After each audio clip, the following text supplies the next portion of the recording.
hanyuma ku bijanye no gusoma hariho ama club yaramaze kuba ashobora gukorera muri lycée ya Rumonge.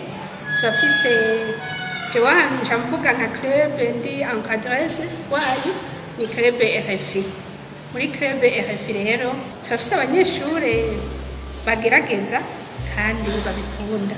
Ivyeke byo gusoma ibitabo ku bana iruhande y'ivyigwa byo mu ishure muri mpera zose sinovuga ko biteye imbere kuko nta bibliothèque nuvuga ngo ihari yezina ibitabo vya kera cyane rwose bazanye mugana byo basanga ivyabiswe neza kandi abanyeshure ntibigeze bakundishwa kugira ngo babisome.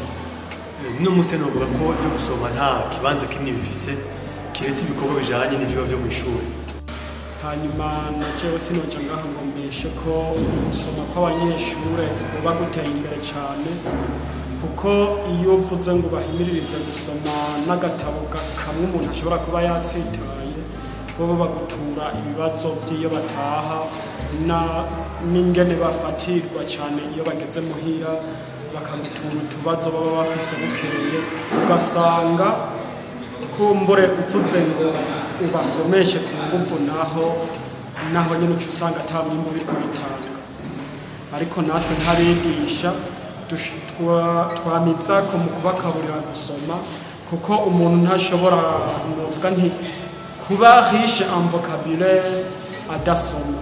Turafise bibliothèque iri equipe, turafise mbere n'amamashini menshi aho umwana ashobora kurondera ama information ku buryo bugezweho haba ku ma internet haba kuri Google.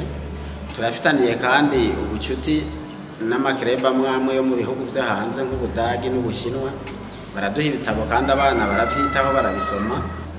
Nibaza kuvyerekera ivyo gusoma twebwe turi ku rugero rushimishije. Murakoze.